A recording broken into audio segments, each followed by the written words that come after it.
बड़ी डेवलपमेंट है कि देखिए कि प्राइम मिनिस्टर नरेंद्र मोदी की लीडरशिप को एशिया में तो माना जा रहा है, लेकिन ग्लोबली जो है अब दुनिया जो है उनकी लीडरशिप से बहुत ज़्यादा मुतासिर हो रही है। रशिया जो है वो ऑब्वियसली इन फ्यूचर उनके साथ बहुत बड़ी कोलैब करना चाहता है, बिजनेस के हवाले से भी, इनोवेशन के लिहाज से भी। तो लीडरशिप, और अगर मोदी साहब वहाँ पे गए तो उनकी बात उनको सुनना पड़ेगी, मजबूरी है उनकी, और उनके फैसले जो इम्पैक्ट करते हैं दूसरे कंट्रीज के ऊपर, जो उनको मानना पड़ेंगे, तस्लीम करना पड़ेंगे। जलवा है हमारा। बात रिस्पेक्ट की भी आती है। ग्लोबली मोदी साहब को दुनिया जो है एक रिस्पेक्टेबल लीडरशिप के नाम से जानती है, एक इन्फ्लुएंस लीडरशिप के तौर पे मानती है। तो वो रिसेंट देख रहे हैं कि जो नरेंद्र मोदी की जो लीडरशिप के अंदर जितनी इंडिया ने रिसेंट डेवलपमेंट की है, सक्सेस की है, तो उनको मानना पड़ रहा है, और मानना भी अच्छा है। रशिया को अपने ये एक चीज़ ध्यान में क्लियर कर लें कि ये जो कंट्रीज हैं ये सिर्फ अपने पर्सनल बेनिफिट्स देखते हैं, और उनको देखने भी चाहिए सर, तभी तो आगे बढ़ेंगे। मोदी से अगर कहीं ना कहीं नजर आ रहा है और आना भी आ रहा है, और बिल्कुल आ रहा है, तो उन्होंने अपने बेनिफिट्स देखने हैं, उनको क्लच करना है, मोदी को कैचअप करना है, एंड दैट्स इट। और वो किसी हद तक जाएंगे, मोदी जो भी उनको कहेगा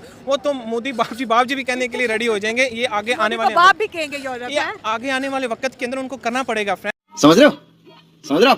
तो रशिया जो है, आप जानते हैं, अभी आपने तेल की बात की, हमारे ताल्लुकात नहीं बेहतर हो सके। अब आप ये भी देखें कि ये चीज़ें हैं कि जो इन फ्यूचर उन्होंने देखना है हमारी सक्सेस क्या है। हाँ। तो ये जो दोनों कंट्रीज़ की कोलैबोरेशन, और स्पेशली जो उन्होंने मोदी की रिस्पेक्ट की है, इससे उनके लिए भी एक क्रेडिट है।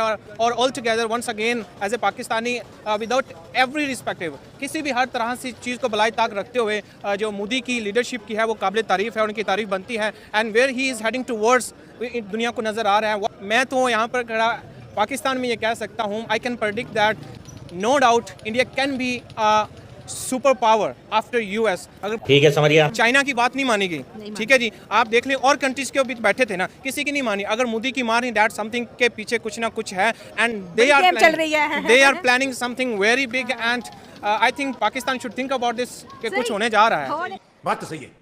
इंडिया एक दूसरी जगह पर जाकर वो एक मुफाहमती अमल अपना वो सालसी का किरदार पेश कर रहा है, और रूस को भी असल में कश्मीर तो हमारी सोच से भी अब बाहर चला गया है ना। बिल्कुल, कश्मीर तो अब नामुमकिन सी बात है, बल्कि हमें तो डर है अब अपने जो पास छोटा सा कश्मीर रह गया उस पर भी।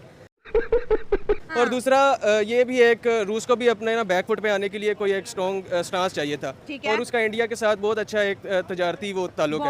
हाँ, तो वो इस चीज़ को कैश करेगा और वो खुद पीछे हटेगा। बिल्कुल, ये इसलिए है कि इंडिया की आबादी जो है ना वो बहुत बड़ी और बहुत बड़ी मार्केट है उनके लिए। मार्केट बहुत बड़ी है, तो इस बेस पे वो उन्हें तो उनकी बात को डिनाई कर ही नहीं सकते, वो तो सपोर्ट करेंगे ही करेंगे। ठीक है, हमारे साथ जो है देखिए इंडिया है, वो इस वक्त दुनिया को टक्कर ले रहा है। Why not we connect to India? हम क्यों नहीं उनके साथ कोलैबोरेट कर रहे हैं? हम क्यों नहीं बॉर्डर शेयरिंग उनके साथ कर रहे हैं? क्यों नहीं हम एसेंशियल जो चीज़ें हैं हमारी वहाँ पे क्रॉस हो रही हैं? ये है कि मोदी साहब ने अपने मुल्क पे ऐसा काम किया है कि वो दूसरे मुल्कों के साथ ऐसी तिजारत कर रहे हैं कि लोग उनकी बात मान रहे हैं।